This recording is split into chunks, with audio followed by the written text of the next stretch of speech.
Donc maintenant, on va parler de plan d'expérience. Donc, on parle ici de questions d'expérimentation, ce qui se définit par étant un test ou une série de tests où on joue avec des facteurs qui vont modifier la sortie. Donc, de façon plus abstraite, on veut évaluer l'effet de facteurs sur la performance ou sur les résultats obtenus. Donc ça peut, en apprentissage automatique, on parle de choix d'algorithme, par exemple, quel est le bon algorithme à utiliser. Les jeux de données d'entraînement, donc savoir selon quel jeu, de quelle façon on les gère, les caractéristiques des données.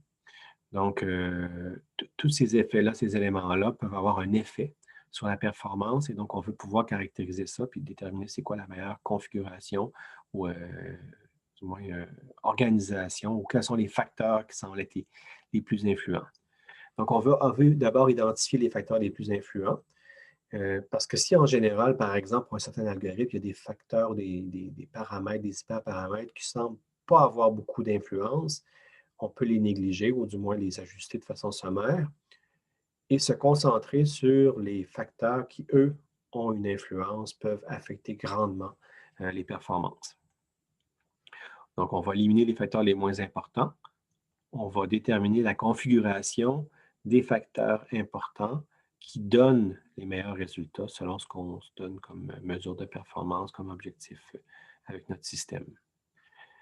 Et donc, les objectifs qu'on a dans ce contexte-là, c'est aussi que les résultats sont statistiquement significatifs, sachant qu'il y a une certaine stochasticité dans nos modèles. Donc, d'une fois à l'autre, ça peut varier. D'une partition entraînement-validation, ça peut varier aussi. Si on voit que la méthode A semble être un peu meilleure que la B, elle a une performance 1 meilleure que la B, mais s'il s'avère que l'incertitude de cette mesure-là est de l'ordre de 4 ce n'est pas significatif. Oui, A est meilleur que B, mais ça peut être par accident ou tout simplement selon comment c'est par hasard, selon ce qu'on a fait comme expérimentation. On a trop d'incertitude pour décréter que A est meilleur que B. Donc, on veut éliminer l'effet du hasard.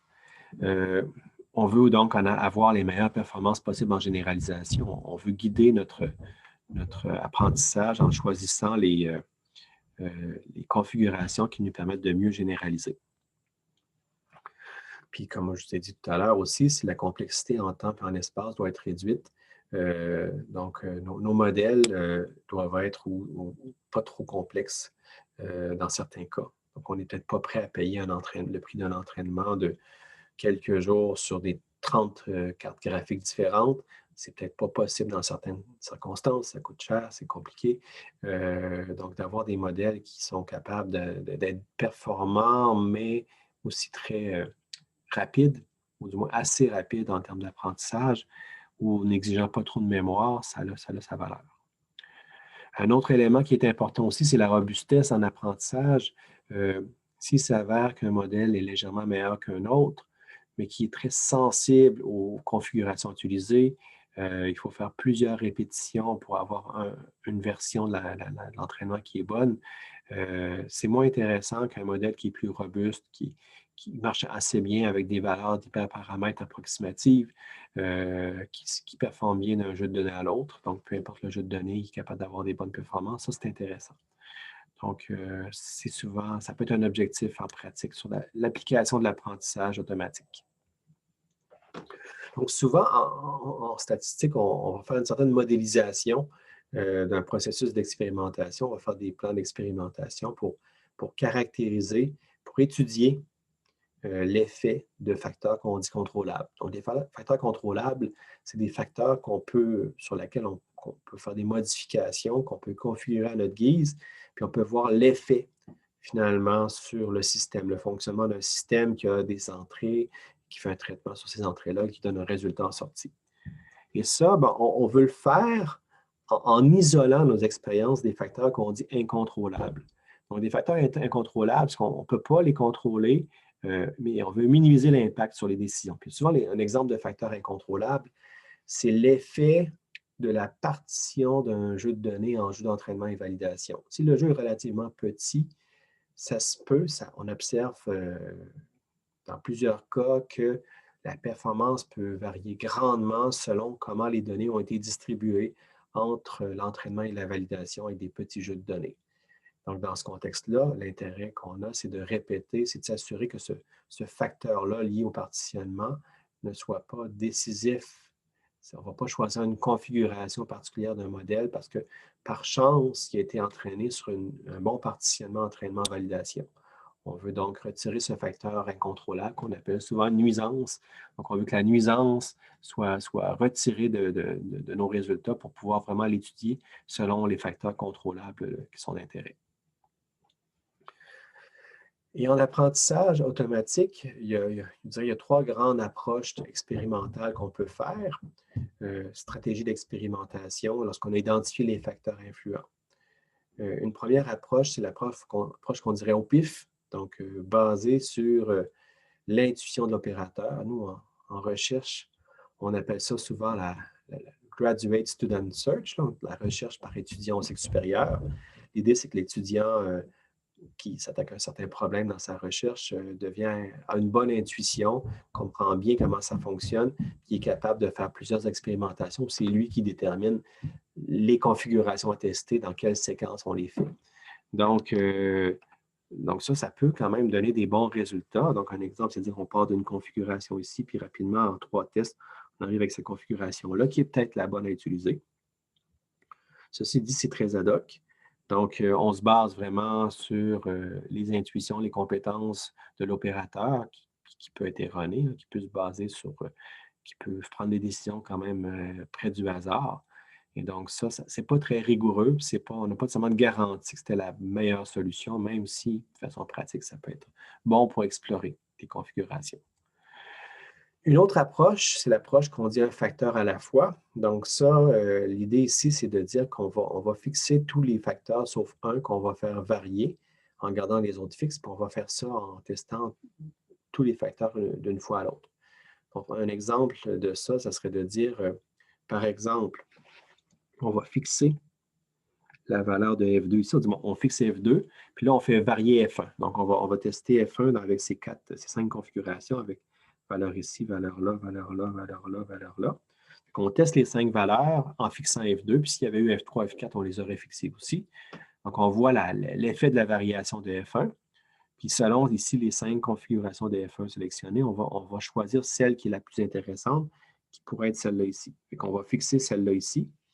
Donc, une fois c'est fixé maintenant, qu'est-ce qu'on fait? Bien là, on reprend, on fait une deuxième ronde où cette fois-ci, on fixe F1 ici, avec la valeur qui était la plus intéressante tout à l'heure. Et donc là, après ça, on va varier F2 en conséquence. Donc, les valeurs de F2 testées vont varier ici, avec le F1 qui va être fixé. Les résultats peuvent être bons, peuvent être intéressants, mais des fois, on va manquer certainement des effets conjoints. Lorsqu'il y a plusieurs facteurs qui ont une certaine synergie ou lorsqu'on les ajuste de façon conjointe, on est capable d'avoir des meilleurs résultats, mais on risque de le manquer ici. Parce que si ça s'avérait comme la recherche au pif que la meilleure configuration est celle-ci, mais étant donné qu'on a cherché selon F1 d'abord, puis ça nous a amené peut-être à être ici d'abord, mais là, on ne peut pas revenir sur F1. F1 est fixé. Donc, on peut varier F2, puis on va aller vers la configuration ici, par exemple, qui semblerait être la meilleure, mais qui va être aussi sous-optimale. C'est quand même un peu plus rigoureux que l'approche au pif. Puis la troisième approche, c'est ce qu'on appelle la recherche en grille, où là, on ne se pose pas de questions, on teste toutes les combinaisons de F1 et F2 possibles. L'avantage, c'est que c'est une recherche exhaustive, donc on ne devrait pas manquer de cas d'intérêt. Le désavantage, c'est que ça peut être très lourd en termes de calcul parce que la combinatoire peut être importante. Si on teste, je ne sais pas moi, 3 facteurs selon 10 valeurs pour chacun de ces facteurs-là, on va avoir 1000 configurations à tester, donc 1000 entraînements, tests, possiblement faisant des répétitions pour être certain que nos entraînements sont fiables. Donc là, ça peut être très, très lourd en calcul et il n'y a pas nécessairement de garantie que ça va se faire facilement. Ceci dit, la recherche en grille reste quand même, lorsqu'elle est possible, ça reste quand même la meilleure approche parce que là, on ne va pas être selon une approche ad hoc ou une approche qui ne tient pas compte des relations entre les paramètres. Donc, la recherche en grille, comme je vous dis, ça fait un ajustement des paires ou même de triplets, de quadruplets si on veut, quoique c'est très difficile à gérer, là, 4 valeurs, toutes les combinaisons de 4 valeurs, mais on gère des paires d'hyperparamètres. en mesurant la performance de chacune des paires testées sur un ensemble de validation. Donc, on va tendre à évaluer la performance en généralisation à partir d'un entraînement selon une certaine paire de triplets d'hyperparamètres. Une méthode usuelle, ce n'est pas nécessairement la seule, mais c'est une méthode qu'on peut suivre, qu'on suit fréquemment, c'est de partitionner l'ensemble de données en deux sous-ensembles de même taille, typiquement, ou du moins d'un certain balancement entre les tailles. Ça peut être du 66-33 ou ça peut être du 50-50. Donc là, on va appeler ça XT pour entraînement, puis XV pour validation. Deuxième étape, on entraîne sommairement un classifieur avec XT pour chacune des paires d'hyperparamètres qu'on considère. Donc, si on y va avec des paires, on a 25 paires, on fait 25 entraînements de classifieurs avec XT. Puis si on a beaucoup de variabilité, on peut faire des répétitions, on peut faire 5 répétitions fois 25 configurations. Ça va donner 125 entraînements, peu importe.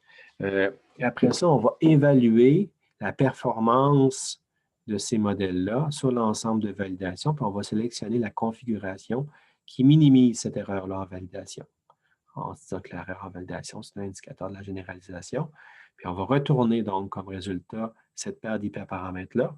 Mais là, ce qui est important de faire, c'est qu'on va refaire l'entraînement sur l'ensemble des données X, donc qui inclut le sous-ensemble d'entraînement validation. On ne va pas réutiliser le bon modèle qui a bien performé sur XT en cours de route, même s'il était bon dans ce cas-ci, peut-être que l'entraînement s'est bien passé, mais il a quand même été entraîné sur un plus petit jeu de données. Donc, XT qui pourrait être 50 des données, donc ça va générer quelque chose de moins fort. Si on peut faire l'entraînement de nouveau, mais sur l'ensemble des données, donc là, on peut s'attendre à ce qu'avec la bonne configuration, on va avoir les meilleurs résultats pensables en termes de généralisation. Donc, ça, c'est applicable pour toutes les paires d'hyperparamètres dont l'effet conjoint est important. Donc, si on observe que vraiment il y a des paires qui sont intimement reliées, il faut utiliser ce genre d'approche-là. Un exemple de ça, c'est les SVM à noyau gaussien. Le sigma et le C sont interreliés, il faut les tester de façon conjointe. Mais il y a une autre approche qu'on peut utiliser aussi, qui est un peu contre-intuitive a priori, mais qui s'avère être je dirais, aussi bonne, sinon meilleure que l'approche de recherche en grille lorsqu'on veut être exhaustif, c'est la recherche aléatoire. Donc, de tout simplement générer des valeurs d'hyperparamètres au hasard. Donc, si on a des paires, des triplets, on a plusieurs hyperparamètres qu'on considère comme étant des facteurs contrôlables pertinents, on peut donc générer des valeurs aléatoires dans la plage de valeurs possibles de ces hyperparamètres-là et de les tester conjointement. Ça permet de faire une meilleure exploration de l'espace lorsqu'il s'avère que certains de nos facteurs, certaines de nos variables ne sont pas importantes, ils ont peu d'influence.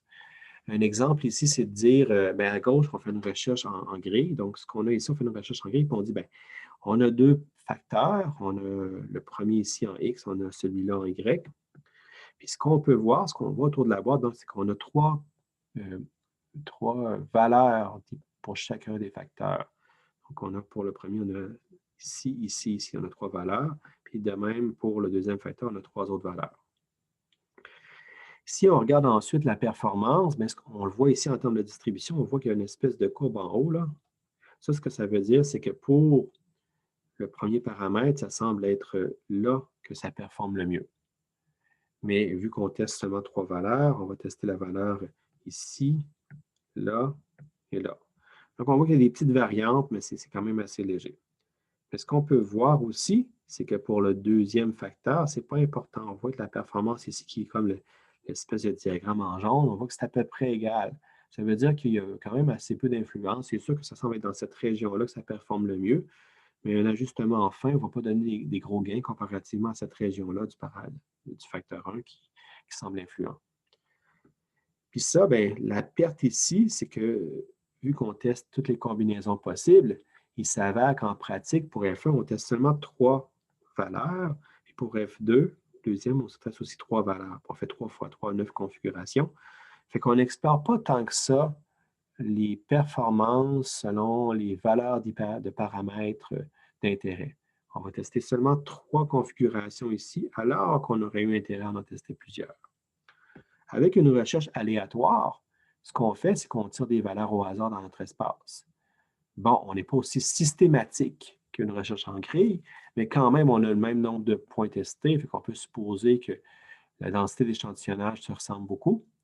Mais le gros avantage, c'est qu'on dit, bon, ça, c'est pas important, fait que dans le fond, on ne regarde pas ça, mais si on regarde ici, en testant 9 configurations, on a 9 points selon le facteur important. Puis c'est là qu'on peut identifier que c'est dans ces configurations-là que c'est le plus intéressant. Donc, ce qu'on manquait ici, avec une recherche en grille, on va le trouver avec une recherche aléatoire. Donc, c'est un peu, donc, jusqu'à temps que ça s'était publié en 2012, ça, à peu près dans ce temps-là, les années 2010, c'était pas seulement si bien compris que ça. Je pense qu'il y a quand même eu une compréhension que dans le fond, la recherche en grille, c'est bien, mais la recherche aléatoire peut être encore mieux pour ces considérations-là. On peut faire encore mieux qu'une recherche aléatoire. On peut prendre des nombres qu'on appelle quasi-aléatoires, quasi-random en anglais, si ça vous intéresse. C'est une façon de générer des nombres qui ont l'air de nombres aléatoires, mais dans le fond, qui sont quand même mieux distribués dans l'espace, puis qui évitent d'avoir des grands trous, comme on voit ici, là, dans la recherche aléatoire. Toute cette région-là, elle est vide. Cette région-là aussi, elle est vide. Avec du quasi-aléatoire, bien oui, on a, comme on voit ici, qu'on a des trous ici, mais les trous sont quand même assez réguliers, d'une taille assez intéressante. On va faire quelque chose entre les deux. Donc, on va être aléatoire selon nos facteurs, mais quand même en visant à ce que les trous ne soient pas trop gros. Donc, on veut avoir quelque chose qui soit quand même assez bien distribué dans chacune des dimensions sans être régulier comme une recherche en grille, donc en ayant l'aspect aléatoire. Donc, ça, c'est un raffinement intéressant qui peut nous permettre d'avoir le meilleur des deux mondes.